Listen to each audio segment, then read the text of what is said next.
Okay, and let's round out today's portion of the KJZ Mock Draft. Here we go. The Carolina Panthers have the 8th overall selection. This is fascinating. Bobby Rosinski, 7:30 the game in Charlotte with the selection. With the 8th pick in the 2021 KJZ Mock Draft, the Carolina Panthers select offensive tackle Penei Sewell from Oregon. Well, Penei Sewell will be gone by the time they get to the Carolina Panthers. The Cincinnati Bengals will certainly be taking him. But they do need to address the offensive tackle spot. I think when you look at the kid out of Northwestern, there's an opportunity there.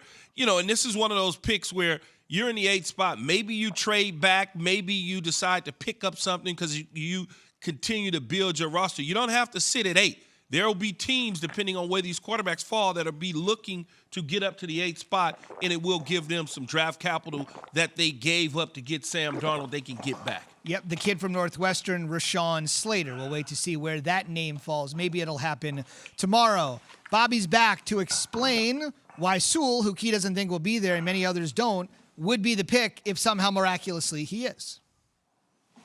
The reason for this pick is easy. The Carolina Panthers have had 14 offensive tackles since Jordan Gross retired in 2013, and they need to protect their new investment in Sam Darnold. To do that, they get the best offensive tackle in the draft, and this is an easy pick for Matt Rule and Scott Fitterer. There you have it. So that's picks 5, 6, 7, 8 will roll tomorrow with another 4, and we'll get all the way through 32. Just a quick disclaimer.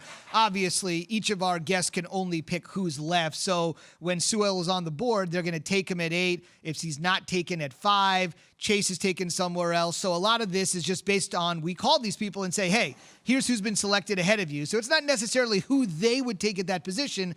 That person has to be available. So if you got a problem with him, you're tweeting him, you're upset at him, just remember, they're just picking based upon who's available at that time. All right, the front office insider Mike Tannenbaum is back. By the way, if you have a question for Mike, it's time. It's like our version of an AMA Reddit. You can ask Mike anything within reason, right? 888-SAY-ESPN. He'll answer everything you got. So throw it out, 888-SAY-ESPN, 888-729-3776. 8 days from the draft. He swung deals for 2 teams. What's it like? Your questions. Get on the phone now. Mike, what did you think of selections 5 through 8 and the choices made this morning? Yeah, the thing that was really disappointing was our friend Mo Eggers out of Cincinnati. You know, yesterday we saw the Super League just disband overnight. If the Cincinnati Bengals don't draft an offensive tackle, they should be disbanded and revoked from the NFL.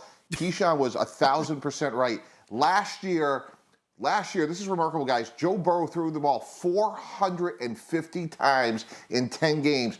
Unacceptable. They cannot go out on the field this year unless they draft an offensive tackle, Penei Sewell, with the 5th pick. I don't care if it's the U.S. Olympic track team out there, Jamar Chase, Justin Jefferson, if they trade for him, I don't care. They got to keep this guy upright and healthy. It was irresponsible what they did last year. They should have been more 2-back, offensive sets, 2 tight ends. They should have protected Joe Burrow.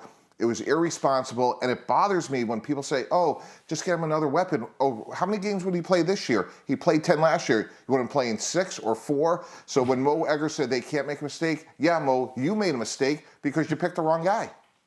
Mike, let me ask you this in terms of Kyle Pitts. Now, with my instant evaluator technology eyes that I all of a sudden have, I'm watching him, and I know he's great. He's great in college. He makes big plays. There's no question about it.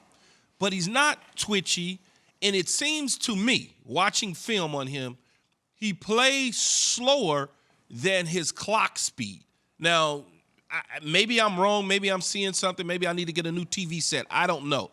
But what are you seeing out of that? Yeah, Key, I think it's a really good point. And we've talked about this before, and I'm just being completely candid here. Like, for all our listeners and viewers, Keyshawn was an unbelievable blocker as a wide receiver. And with Dan Henning and Bill Parcells, one of the many great things about the way Key played was it was always a mismatch. And what I mean by that is if a team went small against us and played sub, we could run the ball because Keyshawn was such a great blocker. And if we put him in the slot, those undersized defensive backs, Key was a great blocker. If they played regular and tried to put a linebacker on Key, he was way too fast and athletic. And I think with Kyle Pitts, to your point, Key, My concern is when you talk to defensive coaches, like I've asked Wade Phillips, I've asked Eric Mangini, Rex Ryan, how would you defend Kyle Pitts? 100% of them, Key, are saying, hey, he's a wide receiver. He's going to have to prove to us that he can block. So I think you're making a really important nuanced point, which is this. As a tight end, of course he's a mismatch. There's no linebacker that could cover him.